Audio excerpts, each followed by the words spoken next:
بسم الله الرحمن الرحیم. د فاست بوکس د تجارتي محاسبې د سافټویر د ټریننګ د ویډیوګانو په لړۍ کې د زلرازو د رانیول منیو تشریح کوو. خرڅلاو، کوټیشن، روزنامچه، عیار کول، اجناس ثبت، دا هر څه موږ ویل. رانیول څنګه کوو، خرید څنګه کوو. ستاسو به یاد وي موږ او تاسو اجناس ثبت کړله، موجودي مو ورسوله، شرکت امین لیمیټډ ته مو کاته جوړه کړې وه، بیا موږ اجناس ثبت کړل. اوس زموږ سره موجوده تعداد فرض مثال د فیلډر موټر 2002 ماډل کیلومتر چینایي د زموږ سره درې نوي دانې موجود دي او دغه رقم شولډر شامپو زموږ سره 284 کارتنه موجود پرته ده. نو موږ غواړو چې نورې خریداريانې هم وکړو او موږ به پلا وګورو چې موږ اوس د شرکت امین لیمیټډ څو قرضدار یو، ځکه هغه زموږ شرکت دی. هغه چې موږ خریدونه ورڅخه وکړو یو دانه مو ثبت کړی دی، نو د ټولو ده په دغه شکل دی. ډالر انتخاب کوم، شرکت امین لیمیټډ انتخاب کوم، خرید به د شرکت امین لیمیټډ څخه وکړو.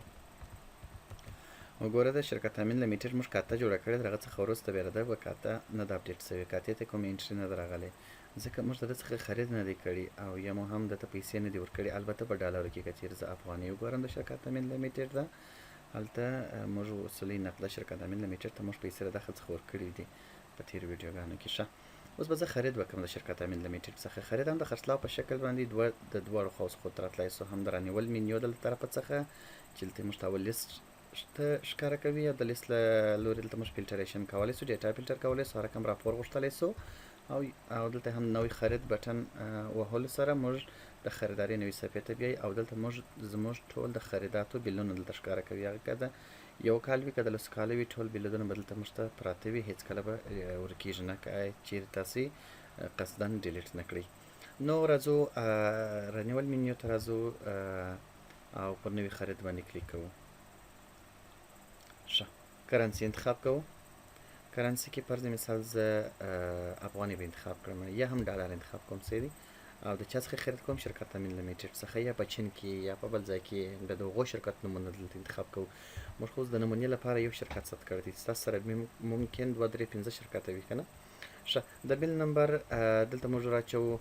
هغه بیل نمبر چې تاسو د شرکت امین لیمیټډ څخه بیل راوړ دی په هغه کې ګوري چې څو نمبر دی د بیل ده. صحیح سو، فرض مثال 88 نمبر بیل دی.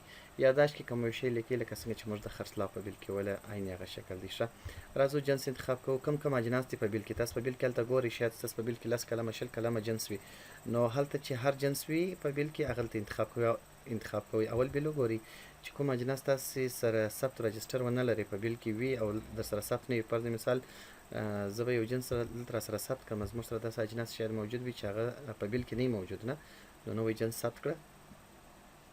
بیخي نوی جنس تاسې راوړی وي. نو فرض مثال زه اچ پی کور آی 5 یا کور آی 15 لپټاپ 4 جی بی ریم دغه ثبتوم. صحیح سو، نور تشریحات که سره ویل کیسې دي که چیرې وي. د جنس ډول خرڅلاو. کټګوري زموږ دلته کټګوري ستا د کمپیوټران دا نسته، نو په کټګوري بیخي پرېږدم. اول واحد دا نه، نور واحدات خو موږ نه لرو، کمپیوټر دی په کارټن باندې نه راځي، نه په جوړه باندې راځي، نه په ترزن باندې راځي. عکس به ورته انتخاب کړو ځکه د کمپیوټر دی موږ سره باید عکسونه موجود وي، نو موږ به د دې کمپیوټر مربوط یو عکس هم ورته انتخاب کړو. فرض مثال زه دلته دغه عکس ورته انتخاب کوم. صحیح سو. ښه، اوسنی موجود ګدام دکان ورته انتخاب کوو. پروشنده څوک انتخاب کوو، شرکت امین لیمیټډ په هغه شکل باندې. اوسنی موجود تعداد زموږ سره خو دا نسته، 0 دی. صحیح دی. کرنسي ډالر انتخاب کوو. په څو باندې دی د دې نرخ، موږ ته په څو باندې راغلی دی، هغه نرخ باید موږ دلته ورواچوو. فرض مثال په 300 ډالر باندې راغلی دی، د پروش نرخ هم 300 ډالر ورکوو. که څه هم موږ سره نسته خو نرخونه باید موږ دقیق نرخونه ورواچوو ځکه چې بیا اوسط خرابېږي. کله چې موږ ته دا لیپټاپونه 2 دانې پاتې باید موږ ته سافټویر خبر راکړي، دا مې هم را سره ثبت کړي. اوس نو راځم بیل ته، نوی خرید یا هم د دې لارې ورته راځم، رانیول باندې کلیک کوم. کرنسي انتخاب کوم ډالر. د چا څخه رانیسو، شرکت امین لیمیټډ څخه مو رانیولی دی. پر کم نمبر بیل باندې 88 باندې. ښه، کم اجناس دي، یو د فیلډر موټر 2002 ماډل کیلومتر دی دلته به زه هغه به هم زه راخلاص کړم چې زموږ ته څو موجود تعداد پروت دی چې تاسو ته به معلومه سي چې ګوره زموږ په تعداد باندې تاثیرات کوي. 2.5 دانې د فیلډر موټر تعداد کیلومترونه دي او 284 کارټنه زموږ سره شولډر شامپو پرته ده او کورای پایپ لپټاپ زموږ سره 0 دی. ښه دا به اوس خرید کول ته به خپله په اتومات ډول په سټاک کې اضافه سي. چیرې ښه دا چې موږ رانیولې ده خرید ده چیرې ږدو؟ په دوکان کې ږدو صحیح دی، یا کابل بازار په ګودام کې یا په منډي کې هر ځای چې ږدي. زه به دلته دوکان ورته انتخاب کړم. صحیح سو. نرخ په څومره رانیولی دی؟ په $300 باندې. صحیح دی. وبخښئ دلته د فیلډر موټر قیمت زموږ د $10 و، نو دونه غټ تفاوت باید موږ ورنکړو. $310 بیخي غټ تفاوت دی. که چیرې بازار پورته کښته سوی $1 به تفاوت یا $2 به تفاوت راغلی سیس زه به یې $10 ور واچوم. مخکې موږ په $10 باندې ثبت کړي وو. څو دانې مو رانیولي دي؟ 120 دانې مو نور رانیولي دي. واحد دانه دی، دانه لیکو. تخفیف موږ ته شرکت راکړی دی که نه دی راکړی؟ که چیرې راکړی وي دلته لیکو، که چیرې نه وي راکړی پرېږدې. ګټه به 0 پر واچوو ځکه پروشات په وخت کې موږ خپل اختیارداره یو چې څومره ګټه موږ پر واچوو. صحیح سو. ترانسپورټ وروسته وایو. کله چې ترانزیت برخې ته راغلل هلته بیا ترانسپورټ وایي، بیا بل خرید وکړو ستاسو به سر په خلاص. دا د خرید لیست اضافه کړه، بټن پر وهو هغه د خرید لیست اضافه شوه. په دې بیل کې ګورو بل جنس هم ستا شولډر شامپو ستا پکښې کې هغه هم په دوکان کې ږدم را سره. صحیح دی. نرخ یې څو دی؟ موږ نرخ په مخکې شولډر شامپو په $80 باندې کارټن ثبت کړی او دلته به هم موږ اوس ورته $85 ور واچوو یا به هم $50 ور واچوو. نرخ فرض مثال د شولډر شامپو نرخ کښته سوی و، په کوم واحد یې رانیسو؟ دانه ده که درزن دی که کارټن دی؟ فرض مثال کارټن دی. صحیح دی. او ګټه هم 0. کولی شو چې موږ په دانه باندې هم رانیسو، په درزن هم رانیسو. هر واحد چې مو خوښ وي په هغه باندې رانیولی سو. دلته تعداد راچوو. څو کارټنه دي؟ دا فرض مثال 400 کارټنه موږ دا رانیول. صحیح سو. دا مو هم ور واچول. دغسې بل موږ HP کورای پایپ لپټاپ موږ رانیولی دی. دا خو ما مختلف بیخي د سره یو د بل مخالف اجناس ما ور اچولی دي، لیکن ستاسو د شرکت مطابق نو بیا ستاسو خپل سره ورته اجناس وي. په بیل کې فرض مثال تاسو 3 کلمه جنس ولا 3 کلمه جنس تاسو دلته ورته انتخاب. صحیح سو. لپټاپ فرض مثال په $300 دی. څومره نیم رانیول دي؟ 15 رانیولي دي. واحد دانه دی. ګټه هم 0 پر واچوو ځکه د پروشات په وخت کې خپله خوښه موږ د پروش نرخ ورته ټاکو. که ګټه دلته پر واچوو، که ستاسې ګټه معلومه وي د پروش نرخ مو دقیق وي، دلته بیا ګټه پر واچوئ. صحیح. که نه وي معلوم بس دغسې پرېږدئ هغه. ښه.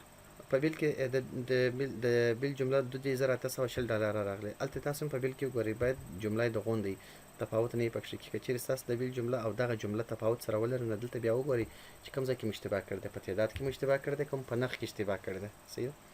ښه. وصل سوي. هلته تاسو په بیل کې ګورئ تاسو څو کې شروع کړي دي په دې بیل کې نغدي، هغه دلته ورته انتخاب کړئ. فرض مثال په $2820 کې ما $15000 موږ کې شروع کړي وې، په بیل کې وصول وې او $22820 بقایا وه. هغه مو د چی څخه ورکړي دي؟ د بانک څخه که د تجاري څخه؟ فرض مثال د میوند بانک څخه مو ورکړي دي. صحیح سو. که مو د داخل څخه ورکړي بیا د داخل څخه دا کمیږي. نو اوس به موږ ثبت او چاپ کړه بټن پر وهو.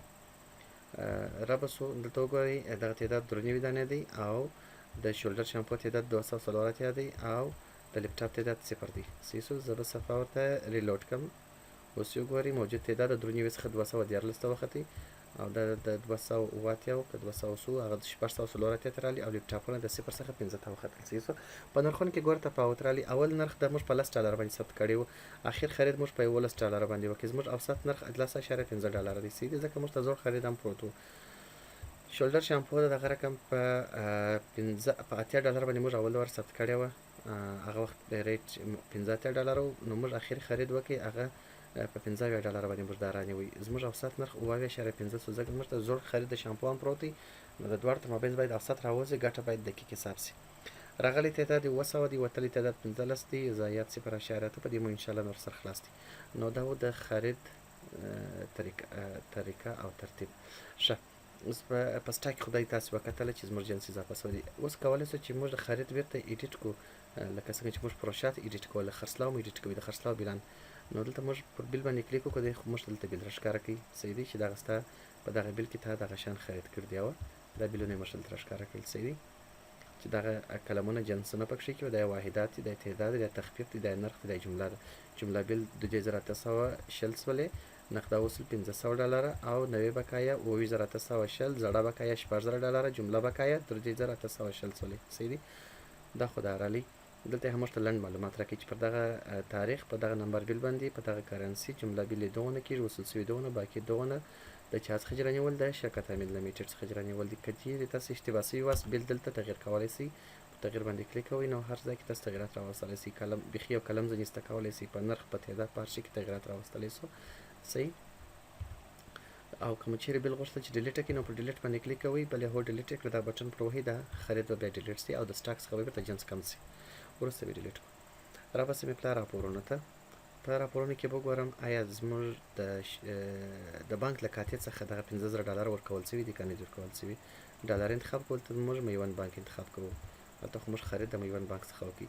دی موږ دلته وایي د میوند بانک څخه وایي ستا 15000 ډالر پرتې وي په میوند بانک کې، یوه زوړ حساب ستا 15000 ډالر زموږ سره پروت وو. پر دغه نمبر بیل باندې بیا تا د 2820 ډالر خرید وکړي چې په هغه کې د 15000 ډالر د بانک څخه ورکړلې. چې کلیک پر وکړو دی موږ ته بیل هم راښکاره کوي چې کوم شیان به پکښې کې صحیح سو. نو بانک څخه موږ 15000 ډالر ورکړلې، 15000 ډالر پرتې وي هغه موږ ورکړلې. اوس موږ بیلانس په بانک کې صفر دی. ښه، اوس رابسو دغه رقم راپورونو ته. په راپور کې به موږ د شرکت امین لیمیټډ کاته هم وګورو چې هلته موږ نوی قرض راغلی دی که نه دی راغلی زموږ شرکتونو کاتې، ځکه موږ خو د دې څخه ډېر خرید وکړئ په پور باندې. او دلته هم ډالر او څوک شرکت امین لیمیټډ. وګوره شرکت امین لیمیټډ مخکې موږ 16000 ډالر قرضداره وو، بیا مو دغه بیل کې 2820 ډالر چې موږ د ده څخه ټوټل بیل واخیستی، په هغه کې مو 15000 ډالر ورکړلې، 22820 ډالر یې موږ قرضداره سولو. نو جمله قرض موږ دا څو سو 3820 ډالر سو. صحیح دی. 16000 ډالر موږ وختي قرضداره وو، 15000 مو ورکړلې، 3820 ډالر اوس موږ د شرکت امین قرضداره سول. دا خپله په اتومات شکل دلته ورسیږي. که چیرې زه دغه د رانیولو بیل بیرته ډیلیټ کړمه، ښه، هم د میوند بانک ته به بیرته حساب لاړ سي.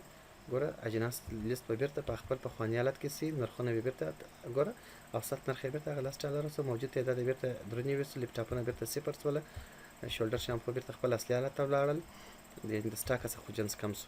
او کاتې به وګورو، دا به زه ریلوډ کړم دا کاته، هغه بیرته ولاړې، هغه 16000 ډالر یې موږ قرضداره یو. صحیح سو. که چیرې زه د میوند بانک کاته وګورم، په میوند بانک کې به بیرته زموږ سره هغه 15000 ډالر پرتې وي، ځکه خو بیل کنسل سو، ډیلیټ سو، بیرته ولاړې د منځه ولاړې. او دلته به هم زه میوند بانک انتخاب کړم، ډالر میوند بانک پلټنه. صحیح سو. هغه 15000 ډالر بیرته موږ ته دلته پرتې دي، یعنی هر څه بیرته ډیلیټ سوله. ګوره رانیول موږ ایسته کړل، هر څه ډیلیټ سول.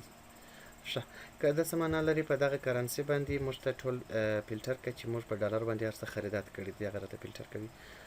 په کالدار چې موږ سره خریدونه کړي، په ډالر چې په افغاني چې مو کړي هغه راته فلټري، پر پلټنه باندې کلیک کوو. یا هم په ډالرو کې چې موږ د شرکت امین لیمیټډ څخه څونه بیلان راوړي دي هغه ټول راته ښکاره کړه. یا هم له دغه تاریخه تر دغه تاریخه پورې په ډالر کې د شرکت امین لیمیټډ بیلان راته ښکاره کړه. او یا هم د نن ورځ دا راته ښکاره کړه. صحیح سو. یا هم عموما ماته د ډالرو پروشه راته ښکاره کړه، له دې تاریخه تر دې تاریخه پورې هر کومې تاسو فلټر کولی سئ. مختلف بولونه او راپورونه دلته تاسو ته درکوي. دا و د خرید برخه.